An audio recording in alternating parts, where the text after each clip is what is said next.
I'm Greg Grugan, and welcome to What's Your Point, where our panelists call it like they see it. Let's greet them. Starting us off, attorney and longtime conservative commentator Gary Polland. Next up, former Houston City Council member Sue Lovell.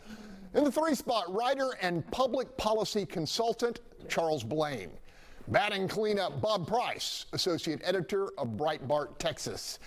And closing us out, Bill King, well-known businessman, columnist, and fellow at Rice University's Baker Institute. Let's begin.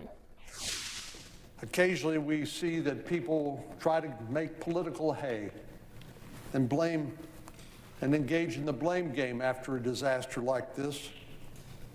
And of course, I guess I'm not entirely surprised by that, but my request to them is please wait. Wait until we've recovered all of those who are unaccounted for. Our state senior United States Senator John Cornyn appealing for respect and decency as first responders continue combing literally miles of twisted wreckage in the search of the unrecovered scores. Scores of them. Fathers, mothers, and children. Far too many children. On Friday, the nation's commander-in-chief made his way to KRIV, sharing the grief and expressing his support. All the beautiful souls, and we're filled with grief and devastation. The loss of life, and unfortunately, they're still looking. They're still looking. Panel, like everyone in the Lone Star State, you have watched this nightmare unfold, and so I ask, what next, Bill King?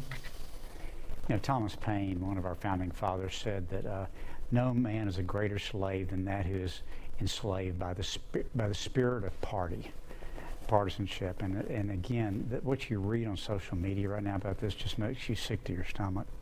I will give one little piece of practical advice.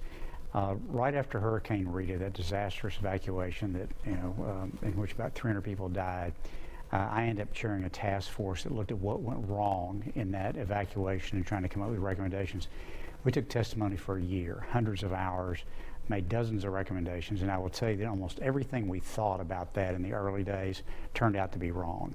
And I would just say, before we rush out and start making a bunch of judgments about what went wrong, who's to blame, and what we ought to do about it, we need to have a really serious after-action study of it to make sure we're making the right decisions to avoid this in the future.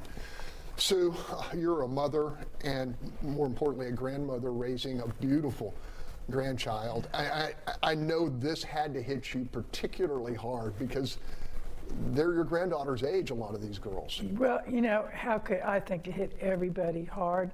It did, especially because I knew Jane Ragsdale, who was swept away at her beloved camp. And look, I think these have steps you should take. Right now, the priority should be to find everybody that's missing. That's the focus. That's what everybody should talk about.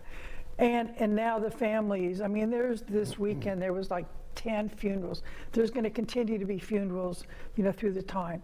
There is time to go back through when you can gather all the information that you need to start making decisions about how we do this better. We're not going to solve the problem because we can't control Mother Nature, but we can certainly control how we react to Mother Nature, who seems to be pretty angry.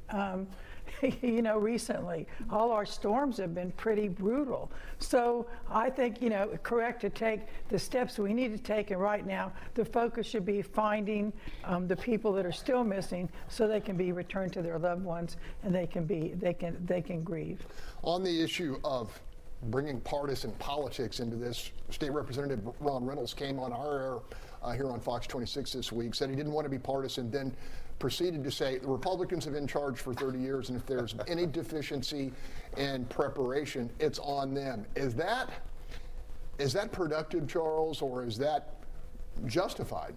No, I mean, it's not productive. I mean, even if it is justified saying it in this moment, it's probably not the best time to do so. I mean, and I don't think it is, but I think that if you're going to make that argument later, after all of this time has passed. And I think the problem is like Bill said, you want to wait for an after-action report, you want to get these details, but we're weeks away from a special session where you're going to strike when the fire's hot, and they're going to want to move forward on new regulation or new things that they want to put on local governments to then try to avoid these in the future. But at the end of the day, certain situations like this are just unpredictable. You can prepare for a lot of things, and then there are things that you just cannot prepare for that are just always going to be outside of the realm of what we comprehend or what we expect. And so there's only so much that we can do, but it's unfortunate.